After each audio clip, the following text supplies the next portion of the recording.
Welcome back to Leftovers with Annie, the show where each week I receive a mystery product from Ace and I need to figure out how to use it in my home.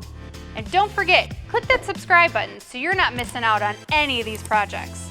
I am back in my garage and I can't wait to see what's in this bag. It is siding and trim stain. This couldn't have come at a perfect time. Let's take a look at the color. I just had my railings replaced and I've been putting off staining them, so I hope this color works. The color is russet and it'll be perfect, and there's not a lot left. Let's go take a look at my front porch and I'll show you.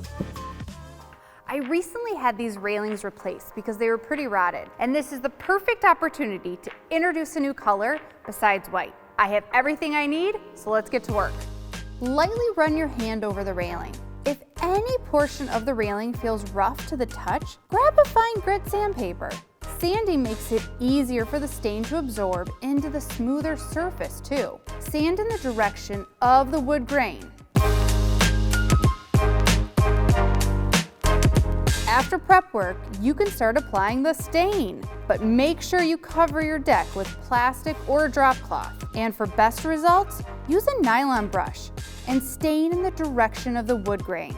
This russet color is such a beautiful, rich color that contrasts so nicely with the white spindles.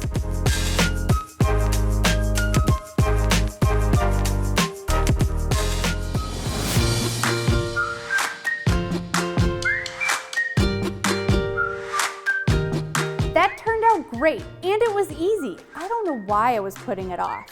If you do a deck staining project at home, I need to know about it. So use the hashtag #TheHopefulPlace and keep watching for another awesome episode of Leftovers with Annie.